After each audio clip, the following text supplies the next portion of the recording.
আমরা জানি যে গ্রাফিক ডিজাইনে কাজ করতে গেলে এর কাজের ক্ষেত্র প্রথমে তৈরি করে নিতে হয়। অর্থাৎ আমরা যে সমস্ত অবজেক্ট শেপ নিয়ে কাজ করব বা ইমেজ নিয়ে কাজ করব সেটির কালার, এটির সাইজ এবং এটির যে ক্যানভাস সবকিছু সুনির্দিষ্ট করে তারপরে কাজ স্টার্ট করতে হয় যাতে পরবর্তীতে কোনো সমস্যা না হয়। তো মূলত প্রিফারেন্স কমান্ডের সাহায্যে প্রিফারেন্সের যে সমস্ত অপশন রয়েছে সেগুলো চেঞ্জ করার মাধ্যমে আমরা আমাদের কাজের ক্ষেত্র তৈরি করতে পারি। সাপোজ আমরা ধরুন আমরা কিছু শেপ অবজেক্ট নিয়ে কাজ করছি, তো এটির সাইজ আমাদের ডিফাইন করতে হচ্ছে। সাপোজ আমরা এটির সাইজ 4 ইঞ্চি বা 5 ইঞ্চি দিব, কিন্তু আমরা ট্রান্সফর্ম প্যালেটের সাহায্যে এটি করতে পারি। কিন্তু বাই ডিফল্ট আমরা দেখতে পাচ্ছি ওয়াইড এবং হাইট পিটি নির্বাচন ডিফল্ট রয়েছে। তো আমাদের যদি আমরা প্রেসের কাজ করতে চাই, আউটপুটের কাজ করতে চাই, সেক্ষেত্রে কিন্তু আমাদের ইঞ্চি এখানে স্পেসিফিক করতে হবে। তো ইঞ্চির মাধ্যমে আমরা যদি করতে হয় তাহলে কিন্তু আমাদের এটি চেঞ্জ করতে হলে আমাদের প্রিফারেন্সের মাধ্যমে সেটি করতে হবে। এছাড়া আমরা যে সমস্ত কাজের সুবিধার জন্য যে সমস্ত গাইড দিই রুলারের সাহায্যে, সে সমস্ত গাইডের কালার ইত্যাদি আমাদের নিয়ন্ত্রণের জন্য এই প্রিফারেন্স অত্যন্ত গুরুত্বপূর্ণ। তো এটি আনার জন্য আমাদের চলে যেতে হবে এডিট মেনুতে, এবং এখানে আমরা প্রিফারেন্স নামে যে কমান্ডটি দেখতে পাচ্ছি, তো প্রিফারেন্সে ক্লিক করে আমরা প্রথমে জেনারেলে ক্লিক করব। তো জেনারেলে ক্লিক করার পরে আমরা এখানে বাই ডিফল্ট কিছু অপশন এখানে অলরেডি রয়েছে। তো এখানে প্রথমেই দেখুন যে keyboard increment 1 pt, keyboard increment অত্যন্ত গুরুত্বপূর্ণ।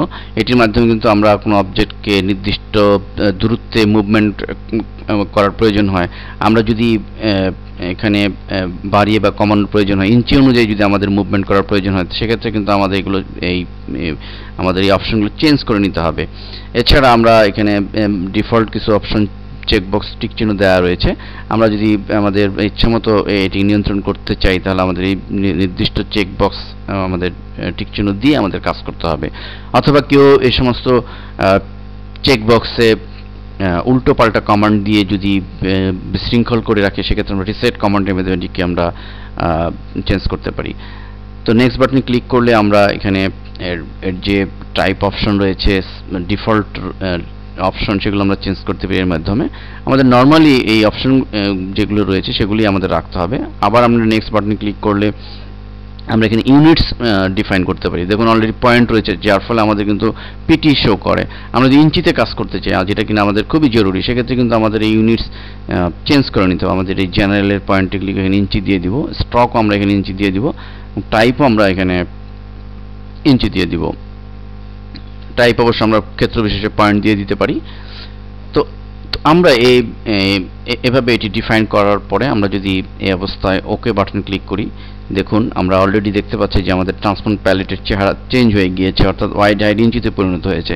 এক্ষেত্রে আমরা খুব সহজেই এই শেপটিকে আমরা রিসাইজ করে নিতে পারি ইঞ্চি অনুযায়ী। আমরা যদি 4/5 দিই, দেখুন আমরা 4 ওয়াইড দিচ্ছি এবং 5 দিচ্ছি হাইট, ফলে এটি 4 ইঞ্চি বাই 5 ইঞ্চিতে পারফেক্টলি এটি চেঞ্জ হয়েছে। এছাড়া আমরা এর মুভমেন্ট যেটি রয়েছে আমরা প্রথমে দেখেছিলাম, সেই মুভমেন্টও আমরা এর মাধ্যমে খুব সহজে নিয়ন্ত্রণ করতে পারি। আমরা চলে যাচ্ছি এডিট মেনুতে পুনরায় এবং প্রিফারেন্সে গিয়ে জেনারেলে ক্লিক করছি, এবং জেনারেলে এখানে দেখুন অলরেডি এখানে ইঞ্চি হয়ে গিয়েছে। আমরা যদি এখানে 3 ইঞ্চি দেই এবং ওকে বাটনে ক্লিক করি, তাহলে আমাদের এই শেপটি আমরা কিবোর্ড থেকে আমি আপ ডাউন করছি, দেখুন অলরেডি মুভমেন্ট কিন্তু হচ্ছে 3 ইঞ্চিকে কেন্দ্র করে। আমরা যদি 6 ইঞ্চি দিই তাহলে 6 ইঞ্চি দূরত্বে সে মুভমেন্ট হবে, যেটা কিনা আমাদের কাজে খুবই প্রফেশনাল কাজে খুবই প্রয়োজন হয়ে পড়ে। তো মূলত প্রিফারেন্সের এই অপশনগুলো, এই কমান্ডগুলো অত্যন্ত গুরুত্বপূর্ণ। আমি নেক্সট যাচ্ছি আবার,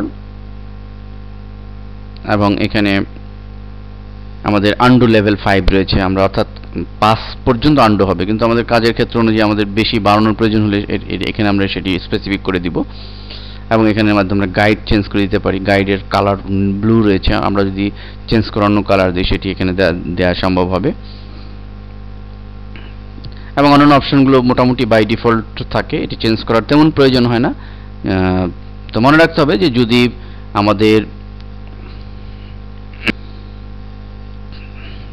কাজের প্ল্যাটফর্মে যে কাজ করতে আমাদের সমস্যা হচ্ছে, ঝামেলা হচ্ছে, সেক্ষেত্রে আমাদের এই প্রিফারেন্সকে আমাদের স্মরণ করতে হবে এবং প্রিফারেন্স দেখে নিতে হবে যে সেগুলো ঠিকমতো এর সেটিংসগুলো রয়েছে কিনা। যদি না থাকে তাহলে প্রয়োজনে আমাদের অন্য কোনো পিসির যে প্রিফারেন্স নর্মাল ডিফল্ট প্রিফারেন্স সেগুলো দেখে দেখে এটাকে স্পেসিফিক করতে হবে। তো এসব মিলিয়ে প্রিফারেন্স অত্যন্ত গুরুত্বপূর্ণ, যা কিনা আমাদের কাজের ক্ষেত্রকে সুশৃঙ্খল করে তোলে এবং আমরা আমাদের ইচ্ছে মতো এর সেটিংসগুলো করে নিতে পারি।